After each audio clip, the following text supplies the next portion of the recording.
நான் உங்கள் அபிமான பக்தி பாடகர் வீரமணி ராஜு. இந்த பக்தி நேரம் நிகழ்ச்சியிலே நாம் பல ஆன்மீக தகவல்களை நாம் பகிர்ந்து கொண்டிருக்கின்றோம். நம்ம இன்னைக்கு பார்க்க போகிற ஒரு முக்கியமான விஷயம் ஒரு மகானை பற்றிய விஷயம். நாம் தொடர்ந்து இனி மகான்களை பற்றி பார்ப்போம். மகான்களுடைய அற்புதங்கள், மகான்கள் எதற்காக இந்த பூமியிலே அவதரித்தார்கள் என்பதை போன்ற பல விஷயங்களை நாம் பகிர்ந்து கொள்வோம். அதில் இன்றைக்கு காஞ்சி மகா சுவாமிகளை பற்றி, மகா பெரியவர் என்று எல்லாரும் அழைப்பது வழக்கம். சில பேர் உமாச்சி தாத்தா என்று செல்லமாக குழந்தைகள் எல்லாம் அழைக்கக்கூடிய அளவுக்கு அவர்கள் மக்கள் மனதிலே இடம்பெற்றிருந்தார்கள் என்பதற்கு இதைவிட வேறு உதாரணம் சொல்ல முடியாது. அவ்வளவு எளிய மகான். அடியேனும் பலமுறை அவரை சந்திக்கின்ற பாக்கியம், அவரை தரிசனம் செய்கின்ற பாக்கியம் அடியனுக்கு கிடைத்திருக்கிறது. அவர் முன்னால் பாடுகின்ற பாக்கியமும் அடியனுக்கு பல சந்தர்ப்பங்கள் கிடைத்திருக்கிறது. காஞ்சி மகான் அப்படின்னாலே நம்ம உணர்ச்சி, நம்மளை அறியாம ஒரு இந்த மயிர்கூச்செறியும் நிகழ்ச்சி நடைபெறும் சொல்லுவாங்க, கூஸ் பம்ப்ஸ்ன்னு சொல்லுவாங்க. அந்த பெரியவரை பற்றி நினைத்தாலே நமக்கு ஏற்படும் அந்த உணர்ச்சி இருக்கு பாருங்க, அது பேரானந்த உணர்வுங்க. நம்முடைய வாழ்க்கை தரத்தை உயர்த்துவதற்காக மக்களுக்காகவே வாழ்ந்தவர், மக்களோடு மக்களாக இருந்தவர். நான் பெரிய சாமியார், நான் பெரிய சுவாமிகள், நான் ஒரு மடத்தை நிர்வகிக்கிறேன். காஞ்சி மடத்தின் 68வது பீடாதிபதி. அவ்வளவு எளிமையாக மக்களோடு மக்களாக மக்களுக்காகவே வாழ்ந்தார் என்றால் அது மிகையாகாது. அவ்வளவு ஒரு அற்புதமான பெரியவர். அதாவது நம்மை உயர்த்துவதற்காக தினமும் நமக்காக தியானம் செய்தவர், நமக்காக தர்மம் செய்தவர். அவர் வாழ்ந்த காலத்திலே நாம் எல்லாம் வாழ்ந்திருக்கிறோம் என்று நினைப்பதே மிகப்பெரிய பாக்கியம். அவருடைய நாமத்தை சொல்வது அதைவிட மிகப்பெரிய பாக்கியம்.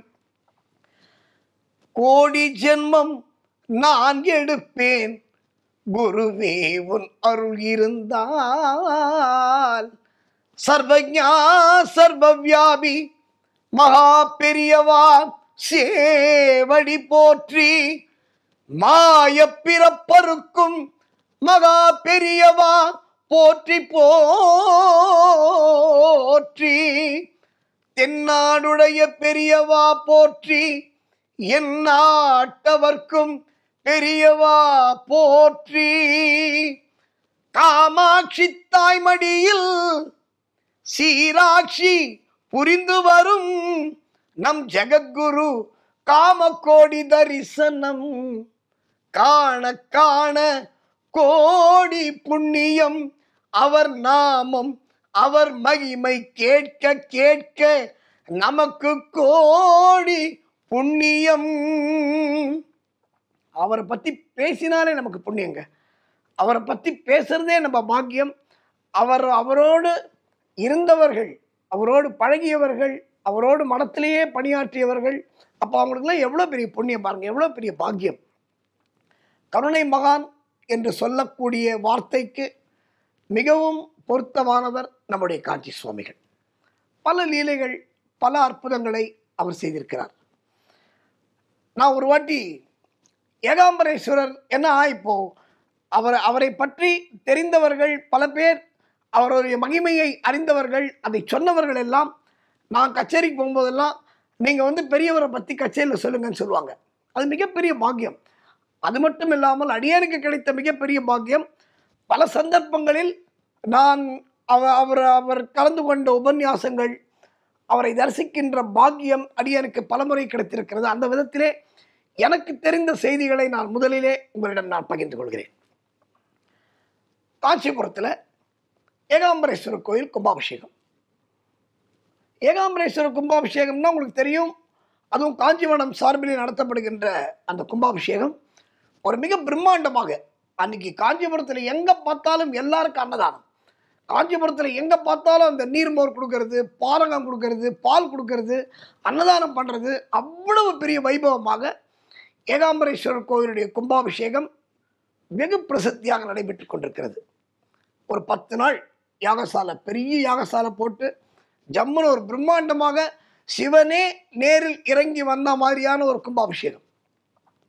அந்த கும்பாபிஷேகத்தை நமது மகா பெரியவர் தலைமையேற்று நடத்தி கொண்டிருக்கிறார்.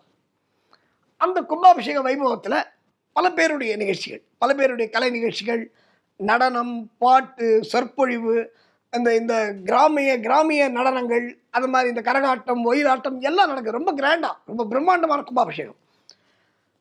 குறைந்தபட்சம் ஒரு வேளைக்கு 10,000 பேர் 20,000 பேர் சாப்பிட்ற மாதிரி அன்னதானம் 3 வேளையும். அப்போ யோசிச்சு பாருங்க எவ்வளோ பிரம்மாண்டமாக நடந்திருக்கும்னு. அந்த நேரத்திலே எங்களுடைய நிகழ்ச்சி, அதாவது எங்களுடைய நிகழ்ச்சி அப்படின்னா என்னுடைய சித்தப்பா வீரமணி அவர்களும் கலைமாமணி வீரமணி அவர்களும் உங்கள் எல்லாருக்கும் தெரிஞ்சிருக்கும்.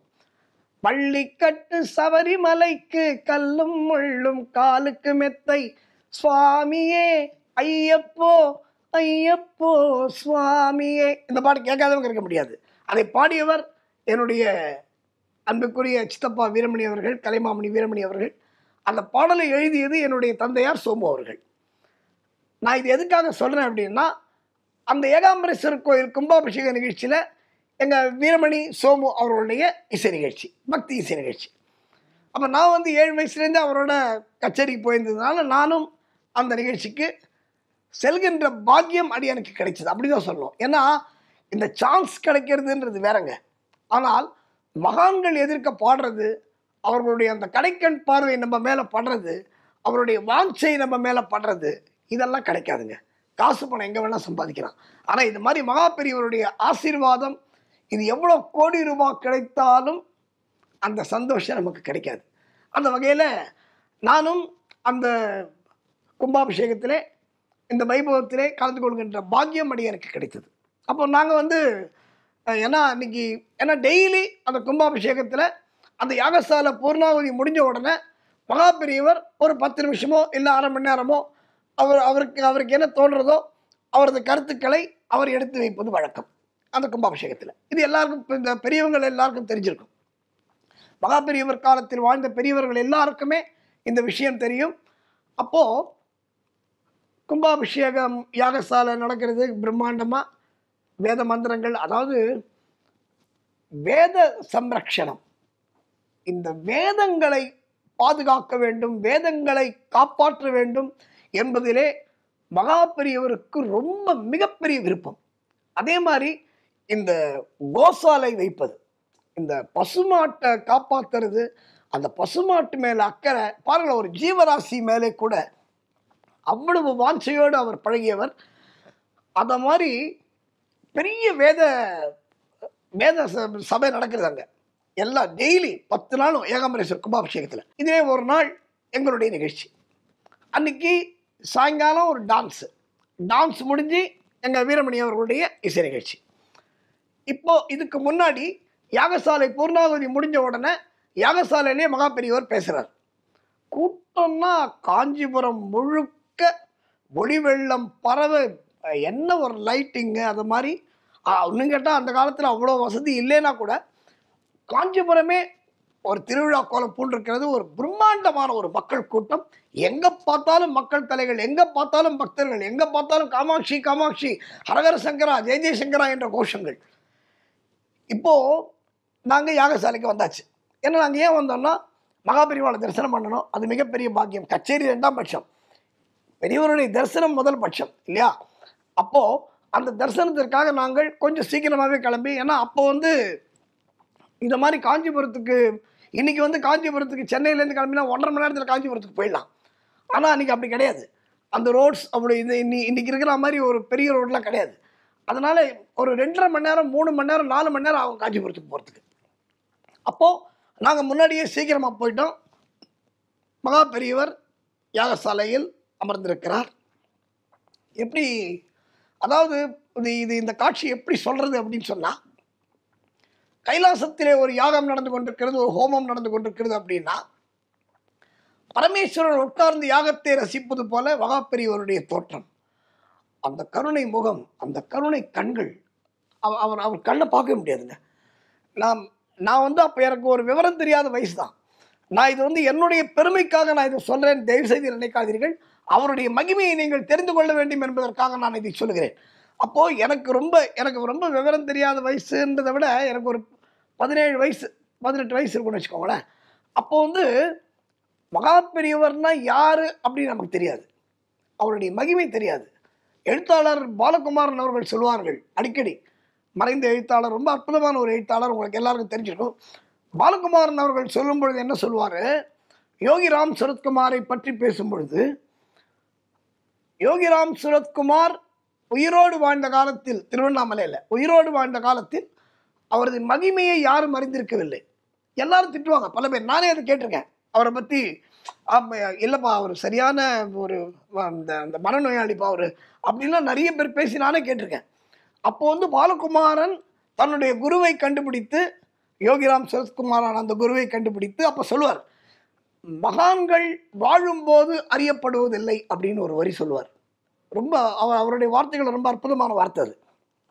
மகான்கள் வாழும்போது அறியப்படுவதில்லை, ஆனால் அவங்களது முக்திக்கு பிறகுதான் அவரை பற்றி மக்கள் உணர்வார்கள் என்று அடிக்கடி பாலகுமாரன் அவர்கள் சொல்வார்கள். அதே மாதிரி என்னுடைய அந்த அந்த விவரம் புரியாத வயசுல மகாபெரியவர்னா யாரு, அவரோட அற்புதம் என்ன, அவர் யார், அவர் பரமேஸ்வரனுடைய சாட்சாத் அவதாரம், அதில் ஒன்றும் சந்தேகமே கிடையாது. பரமேஸ்வரனுடைய அவதாரம். அவரை பற்றி எனக்கு அப்போ அவ்வளவா தெரியாது. இருந்தாலும் அவர் தரிசனத்தில் ஒரு ஒரு ஒரு பேரானந்த உணர்வு கிடைத்தது என்பதை மறுக்க முடியாது. பார்த்து நேரம் இவர் என்ன எவ்வளோ அழகாக இருக்காரு. அப்போ அந்த சின்ன வயசில் நமக்கு தோணுது அதான். அவருடைய மகிமை நமக்கு புரியல, அவருடைய கருணை நமக்கு தெரியல. ஆனால் பா என்ன ஒரு தேஜஸ், என்ன ஒரு கண்ணு, பா என்ன அழகாக இருக்காரு. நான் எங்கள் வீரமணி சித்தப்பாட்டே சொன்னேன், சித்தப்பா ரொம்ப அழகாக இருக்காரு சித்தப்பா இந்த தாத்தா அப்படின்னு. டை பெசாமறான்னாரு. அப்போது என்ன விவரம் புரியாத வயசு. அந்த அற்புதமான நேரத்திலே பூர்ணாகுதி நடக்குது. பூர்ணாகுதி நடக்கும்போது உலக க்ஷேமத்திற்காக அவர் பிரார்த்தனை செய்ய வேண்டும் என்று எல்லாரையும் கேட்டுக்கொண்டார்.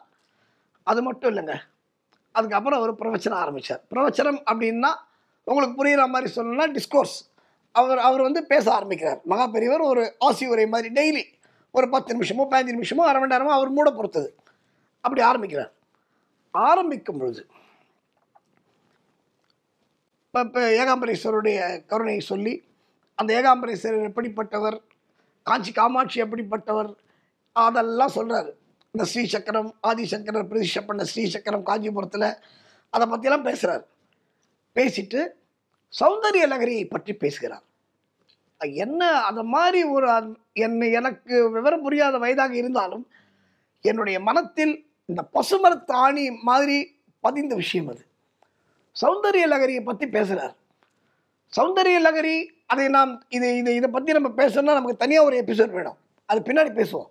ஆனால் சௌந்தரிய லகரியை எழுதியது நமது காலடியிலே தோன்றி சிறிய வயதிலேயே சிவனால் பரமேஸ்வரனால் ஆசி கிடைக்க பெற்று திரவரம் மேற்கொண்டு உலகமெங்கும் பயணப்பட்ட மிகப்பெரிய மகான் காலடி ஸ்ரீ ஆதிசங்கர பகவத் பாதாள்.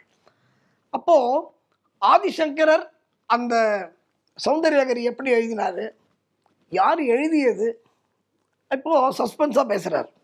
நாங்களும் கேட்டுருக்கோம். ரொம்ப சுவையாக ஆரம்பிக்கிறார். அவரே சில சமயம் இந்த நகைச்சுவை உணர்வோடு சில சமயம் பேசுவார்.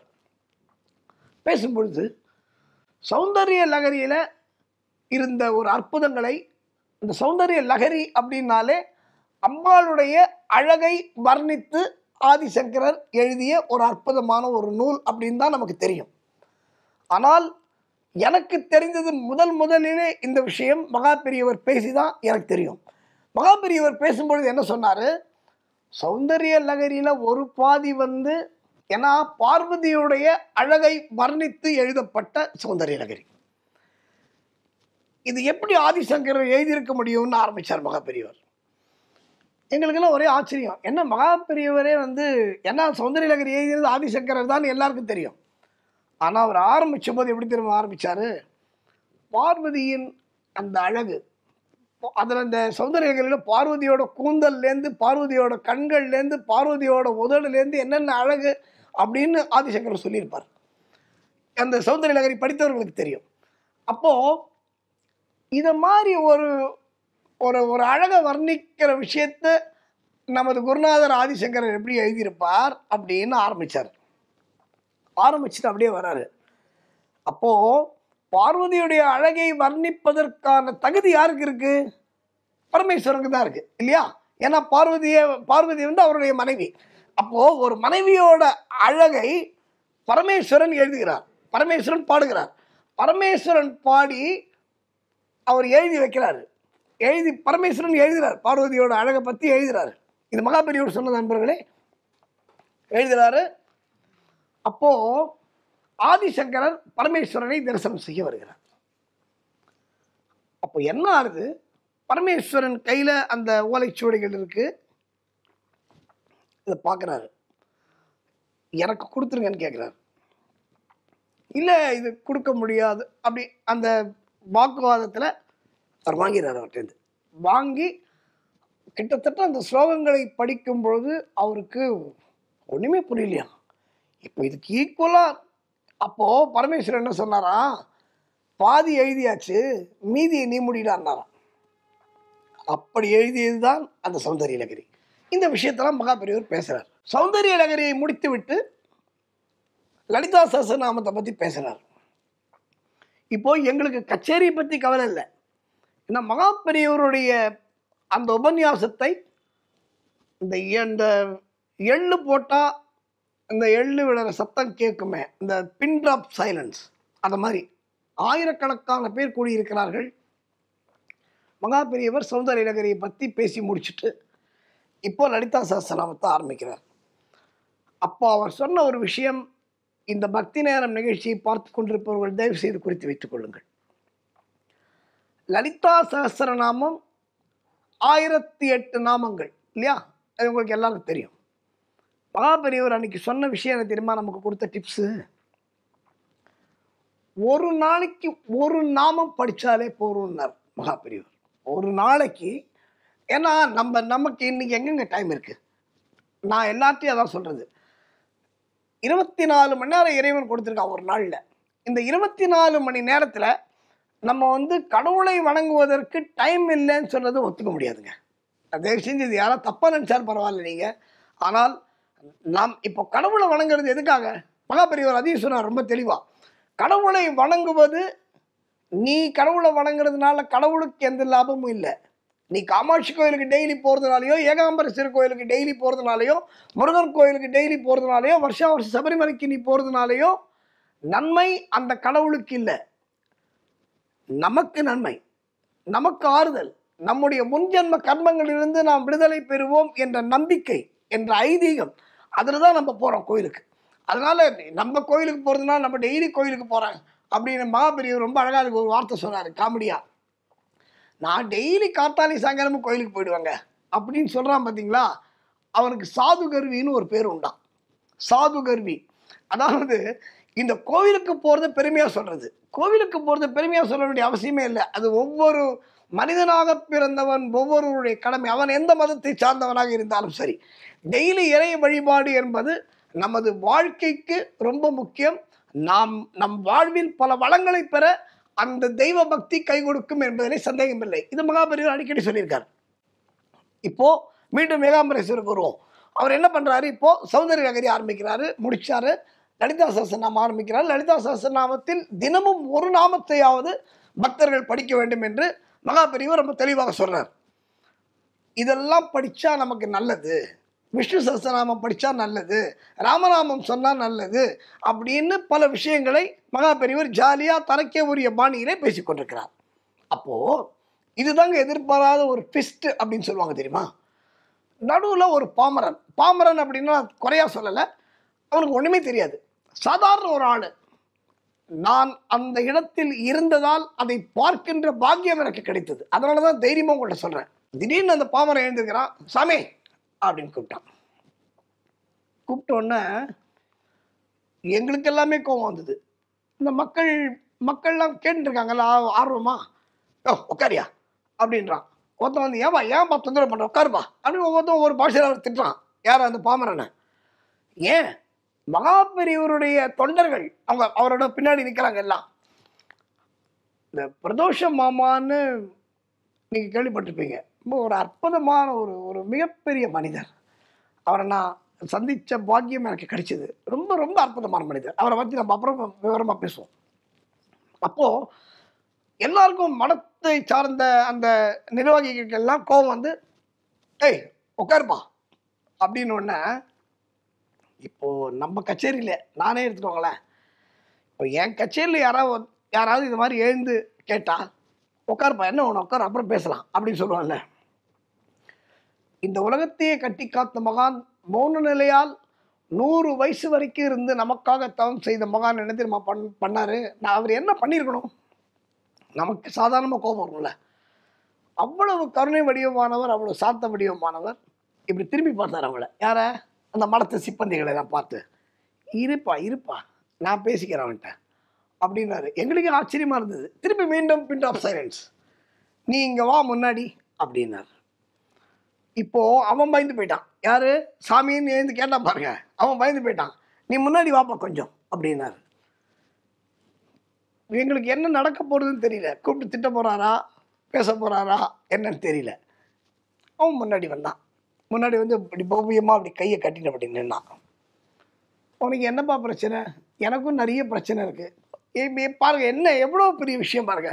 ஒரு சாதாரண பாவரன்ட்ட எனக்கும் நிறைய பிரச்சனை இருக்கு, நீ சொல்லு உன் பிரச்சனையை முதல்ல சொல்லு, அப்புறம் என் பிரச்சனையை நான் சொல்றேன்றாரு. எவ்வளோ என்ன மகான்க, என்ன சாந்தம், என்ன கருணை இருந்தால் அந்த வார்த்தையை அவர் சொல்லியிருப்பார். அப்போ அவன் சொல்றான், சாமி நான் வந்து எனக்கு ஒன்றும் தெரியாது சாமி, நான் கொத்தனார் வேலையிலேருந்து எல்லா வேலையும் செஞ்சு பார்த்துட்டேன் சாமி, எனக்கு ஒன்றுமே நடக்கலை சாமி. நீ சொன்ன மாதிரி ஏதோ லலிதா சஹஸ்ரநாமம்னு சொல்கிற அப்படியே ஒருமையில பேசுகிறான் அவர்கிட்ட. இதை கேட்கும்போது எங்களுக்கே கோபம் வருது. ஆனால் சம்பந்தப்பட்ட மகா பெரியவர் வாய மூடின்னு மௌனமாக சிரிச்சு கேட்டுட்டு இருக்காருங்க. இது கண்ணால் பார்க்குற இந்த பாக்கியம் அடி எனக்கு கிடைச்சிது.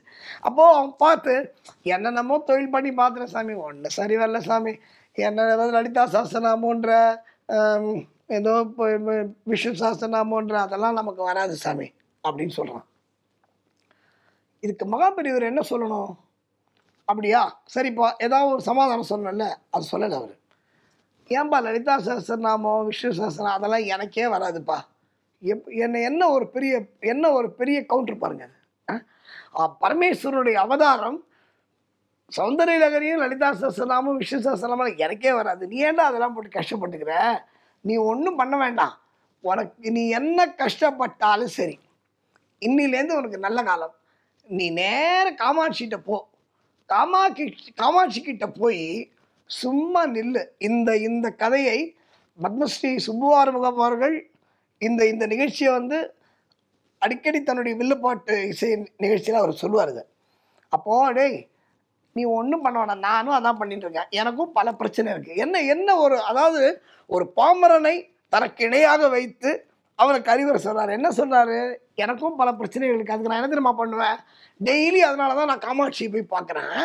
நீ காஞ்சிபுரத்தில் தானே இருக்க, டெய்லி காமாட்சியை போய் பாரு, காமாட்சி தலையிலேருந்து கால் வரைக்கும் தரிசனம் பண்ணு, அந்த ஆதிசங்கரை பிரதிஷ்டை பண்ண அந்த எந்திரத்தை தரிசனம் பண்ணு, ஸ்ரீசக்கரத்தை தரிசனம் பண்ணா உனக்கு என்ன வேணும்னு அவளுக்கு தெரியும், நீ எதுவும் கேட்க வேணாண்டா அப்படின்னு ஒரு அற்புதமான விஷயத்தை அந்த பக்தருக்கு போதித்தார். அதற்கு அப்புறம் இந்த கூட்டம் அப்படியே இப்போ இது வந்து அந்த பாமரனுக்கு கொடுத்த இன்ஸ்ட்ரக்ஷன் இல்லை, இது அந்த கூட்டத்தில் இருந்த ஆயிரக்கணக்கான பேர்களுக்கும் மகா பெரியவா கொடுத்த டிப்ஸ். மகா பெரியவரின் மற்ற அற்புதங்களை எல்லாம் நாம் தொடர்ந்து இந்த நிகழ்ச்சிகளை பார்ப்போம். காத்திருங்கள், மறக்காமல் பாருங்கள். நன்றி, வணக்கம், வாழ்க வளமுடன். இது போன்ற ஆன்மீக வீடியோக்களை தொடர்ந்து பார்க்க கடவுள் டிவி யூடியூப் சேனலை சப்ஸ்கிரைப் பண்ணுங்க.